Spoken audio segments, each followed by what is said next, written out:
Ever since Nick and I were little, we always played together. I think that kind of grew our bond together in basketball and as brothers. My family is super competitive. I have two brothers. Obviously tough being the younger brother. They were always super hard on me, they're always taking my food at dinner. I think little brother life has definitely impacted him in a number of ways. Growing up, not losing, but just kind of getting beat up a little bit by both me and Jimmy, I think that just made him stronger and made him tougher.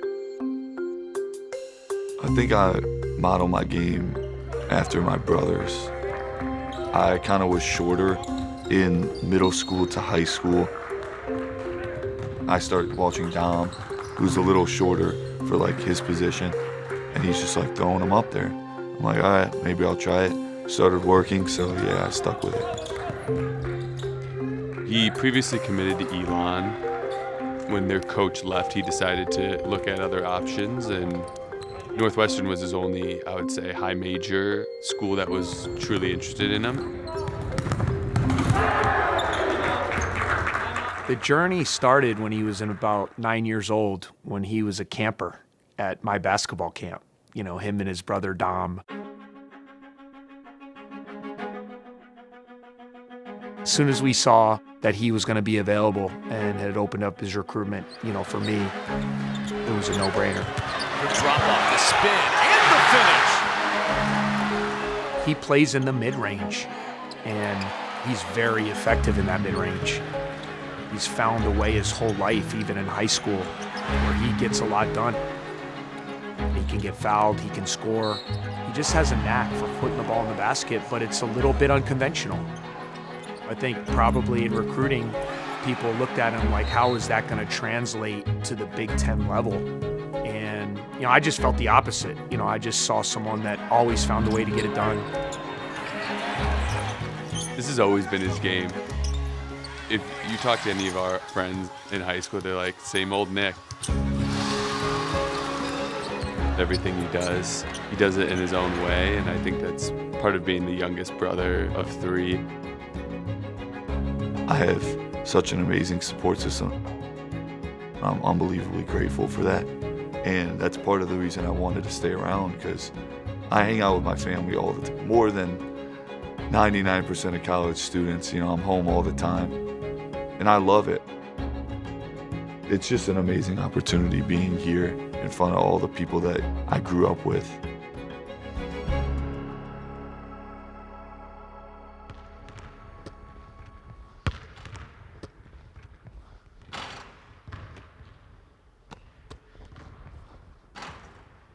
Back it up a little bit, off the dribble. There's no specific drills that I do just to target a floater. You gotta just shoot it.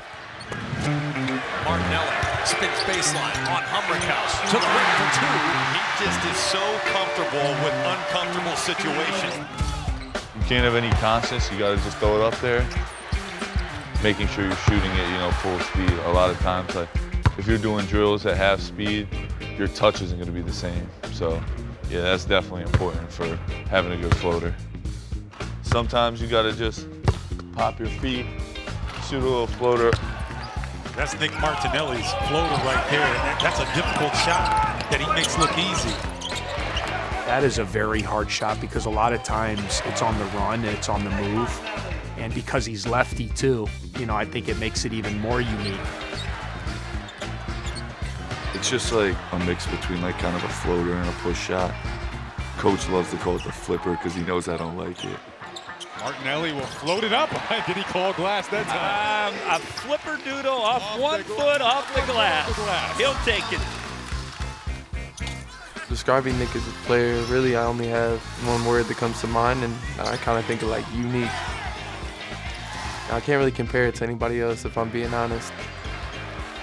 It's hard to compare him to a lot of players because today the analytics of the game tells you that you shouldn't do the things that Nick does well.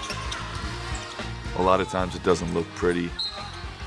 It's not flashy, but I just want to win as many games as possible, and at the end of the day, That's more satisfying for me than a highlight clip. Last year, he primarily was our sixth man for most of the year, and then Ty Berry, went down with a serious knee injury that knocked him out for the rest of the year, and Nick became a starter. We had a late season game at Maryland. In a game we still really needed to get some wins to assure our tournament berth. Bowie tucked in a tight pass. Oh, what a play by Martinelli on the baseline. Nick went for 27 points that night. Even though he showed flashes of kind of being that guy in spurts, to do that in that venue, on the road, in a game that meant so much to our season, kind of showed this guy's got a chance to be really good going forward. A quad one win for the Wildcats, 68-61. Nick Martinelli with a career-high 27 points. I just love the process. I love the journey. Getting to work at it, the process, failing, overcoming failures is something that I'm super grateful for.